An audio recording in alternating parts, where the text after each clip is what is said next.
Hi again, everybody.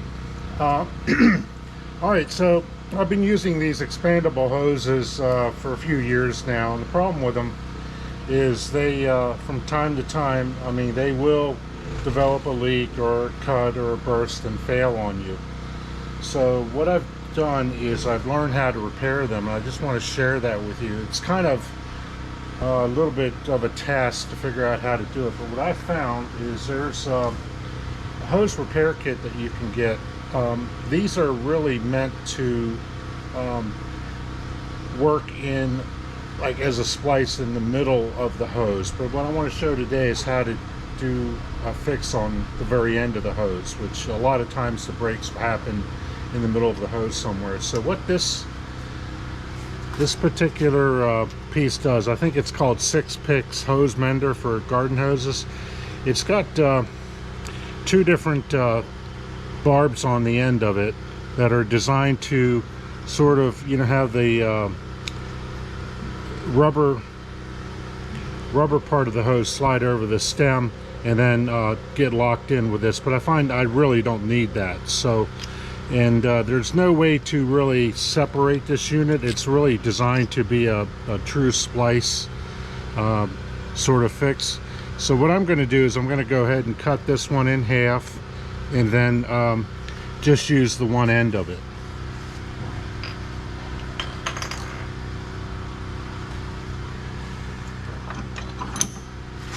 All right, and to cut this, what I'm going to do is just put this piece in the vise here and use my, I have a specialty hacksaw. You really don't need a special hacksaw. Any hacksaw will do this, but I just thought this was interesting. It's a specialty hacksaw I found at a train show that I went to not too long ago, and it's really designed to go into like small openings and cut further in. So, but for this, I just wanted to demo it and use it. So I'm just going to cut right here so that I can just basically get this piece here. There is a washer in here that sealed these two parts. I'm thinking that this could have maybe come apart.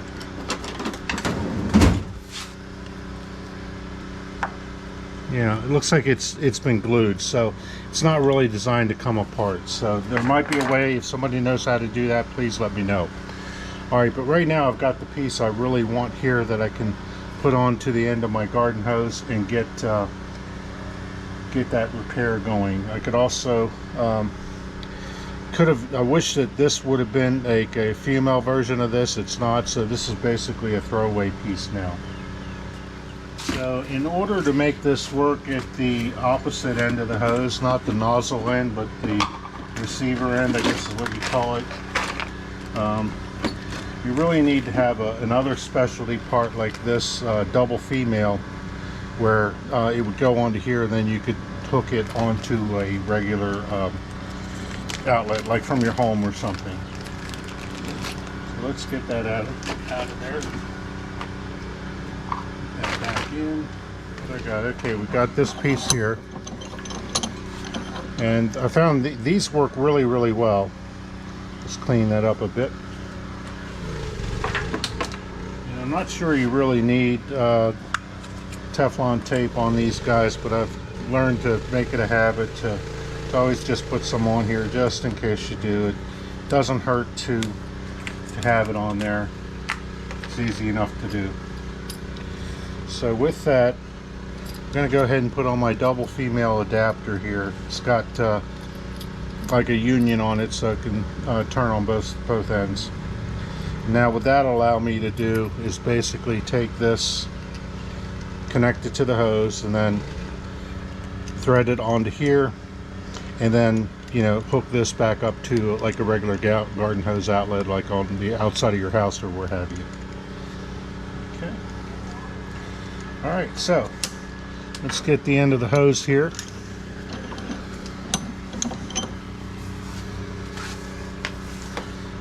This particular hose, I must have had a leak in it last year when I was putting things away, and now I'm ready to see what I can do to make this work. So I got to find out where the leak is first. So I'm going to make a cut on the hose, and for this I just use regular scissors.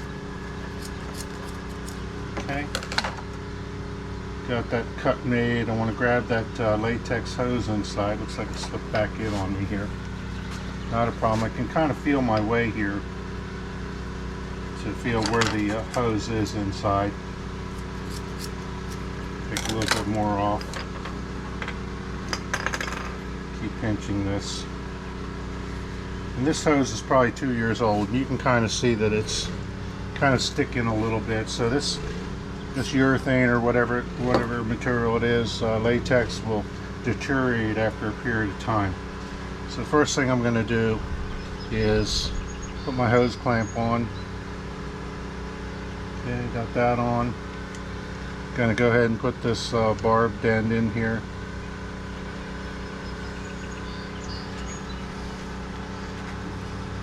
Putting that little bit of WD-40 in there really helps it slide on easy. I want to then make sure I get this fabric to go over, because when that hose clamp goes on, I want to make sure that it doesn't cut that latex liner in there. So just turning it on a little bit like that gets it on there, twisting it a bit. And what I'm going to do, instead of using a screwdriver, I'm going to use my nut driver. I think this is a 5/16 nut driver, which I think is better. If you can find the right size nut driver for your hose clamp, it's going to go a lot easier. You're trying to hold the hose and the clamp at the same time while you're trying to tighten it, so it gets a little tricky. But I think the nut driver helps a little bit with getting this done.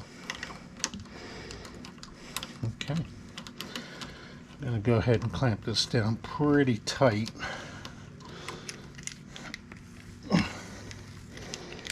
Okay, that's all nice and tight now, so let's go ahead and give it a test.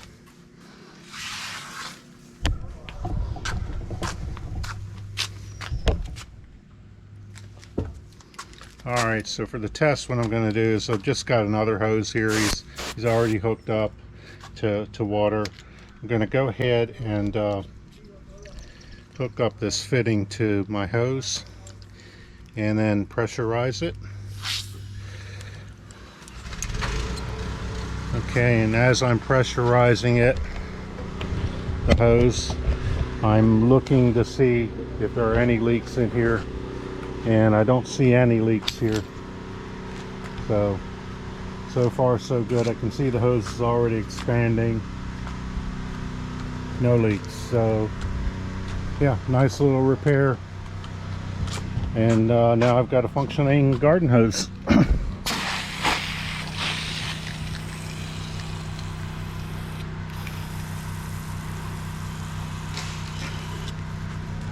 Okay, still no leaks.